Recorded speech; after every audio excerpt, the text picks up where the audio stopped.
नमस्कार। क्या आपको लगता है कि कभी ज्योतिरादित्य सिंधिया वापस कांग्रेस में आएंगे? क्या आपको लगता है कि ज्योतिरादित्य सिंधिया कभी मुख्यमंत्री बन पाएंगे? राहुल गांधी ने आज ये बातें दिल्ली में युवक कांग्रेस के कार्यकर्ताओं के कार्यक्रम में कही। राहुल गांधी ने कहा कि ज्योतिरादित्य सिंधिया कभी भी मुख्यमंत्री नहीं बन पाएंगे, वे बीजेपी में बैक बेंचर ही रहेंगे।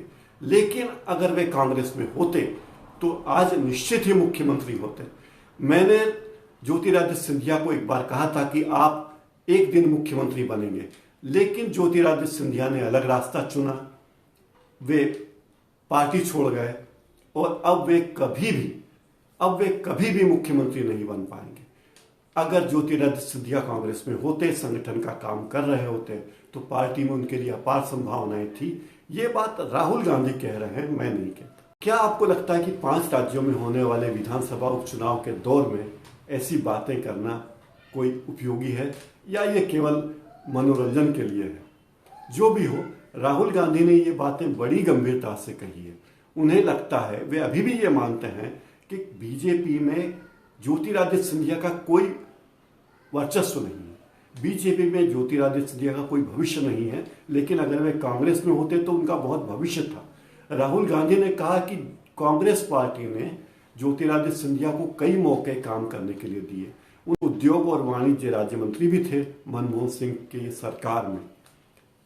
लेकिन 2019 में लोकसभा का उपचुनाव हारने के बाद, जब मध्य प्रदेश में कांग्रेस की सरकार थी, कमलनाथ के नेतृत्व में कांग्रेस की सरकार थी, और ज्योतिरादित्य सिंधिया उनके साथ तालमेल नहीं बैठा पाए, तो उन्होंने अपना अलग रास्ता चुना।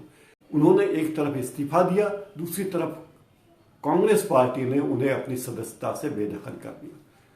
इसके अगले दिन यानी 10 मार्च 2020 को ज्योतिरादित्य सिंधिया दिल्ली में बीजेपी के राष्ट्रीय अध्यक्ष जेपी नड्डा की मौजूदगी में बीजेपी में शामिल हो गए। ज्योतिरादित्य सिंधिया खुद तो शामिल हुए ही, अपने साथ 22 कांग्रेसी विधायकों को भी बीजेपी में ले गए। उन्होंने विधानसभा से इस्तीफा दे दिया। बाद में 3 और विधायक जो कांग्रेस के विधायक थे, इस्तीफा देकर बीजेपी में चले गए। मध्य प्रदेश में 28 सीटों पर 3 अन्य सीटें और खाली हुई थी। तो इस तरह कुल 28 सीटों पर जब उपचुनाव हुए, तब पूर्व मुख्यमंत्री कमलनाथ ये दावा करते रहे कि मैं ही अगला मुख्यमंत्री बनूंगा, लेकिन उनका ये दावा सफल नहीं हो पाया। अब मध्य प्रदेश में बीजेपी की सरकार है, शिवराज सिंह चौहान की सरकार है, और पूर्ण बहुमत वाली सरकार है। किसी और दूसरी पार्टी के सहयोग की उसे जरूरत नहीं है। 30 सितंबर 2001 को एक हेलीकॉप्टर क्रैश में माधवराव सिंधिया की मृत्यु हो गई थी।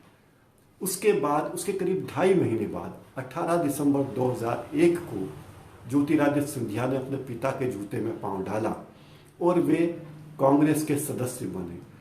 बाद में 24 फरवरी 2002 को गुना में उपचुनाव हुआ।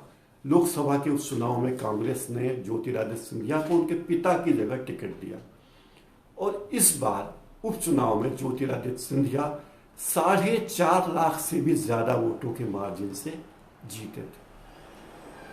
इसके बाद 2004 में चुनाव हुआ। उसमें भी ज्योतिरादित्य सिंधिया को गुना से टिकट दिया गया। कांग्रेस ने टिकट दिया और वे जीते। 2009 में भी चुनाव हुआ, उसमें भी गुना से ज्योतिरादित्य सिंधिया को टिकट मिला, वे खड़े हुए और जीते। 2014 में भी गुना से ज्योतिरादित्य सिंधिया को कांग्रेस ने टिकट दिया। 2014 में पूरे देश में मोदी की प्रचंड लहर थी, बीजेपी की लहर थी, और नरेंद्र मोदी की सरकार 2014 में बनी थी। उस दौर में भी ज्योतिरादित्य सिंधिया गुना संसदीय क्षेत्र से चुनाव जीत गए थे। ये उनके लिए बड़ी उपलब्धि की बात थी। इसके पहले वे केंद्र में राज्य मंत्री थे, लेकिन अब चूंकि कांग्रेस के नेतृत्व वाली सरकार थी नहीं, तो वे विपक्ष में थे।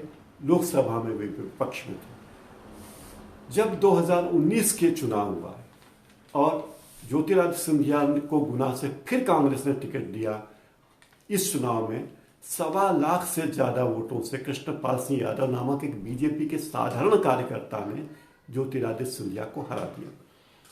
ज्योतिरादित्य सिंधिया के लिए बहुत बड़ा झटका था।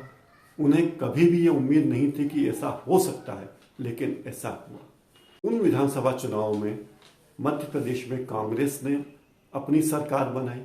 कांग्रेस की सरकार थी, लेकिन ज्योतिरादित्य सिंधिया कांग्रेस में थे। उन्होंने मध्य प्रदेश में कांग्रेस की सरकार बनाने में बहुत मेहनत की थी। कमलनाथ के साथ और दिग्विजय सिंह के साथ वे भी बराबरी से जुटे रहे। लेकिन जब मध्य प्रदेश में कांग्रेस की सरकार बनी तो कमलनाथ और दिग्विजय सिंह ने ज्योतिरादित्य सिंधिया को हाशिए पर पटक दिया, जिससे वे बहुत दुखी थे और फिर वे बीजेपी में चले गए, जिसकी परिणति बीजेपी की सरकार की वापसी से हुई और मध्य प्रदेश में कांग्रेस की सरकार का पतन हुआ। दोस्तों, क्या आपको लगता है कि वाकई राहुल गांधी की बात में कोई दम है, या ज्योतिरादित्य सिंधिया कभी मुख्यमंत्री नहीं बन पाएंगे, या वे कभी वापस कांग्रेस में आएंगे? आप इस बारे में क्या सोचते हैं? कृपया कमेंट बॉक्स में जाकर लिखें। मेरे इस चैनल को लाइक कीजिए, सब्सक्राइब कीजिए और हाँ, बेल आइकन जरूर दबा दीजिए ताकि मेरी चैनल के नोटिफिकेशंस आपको मिलते रहें। आज इस कार्यक्रम में इतना ही। नमस्कार।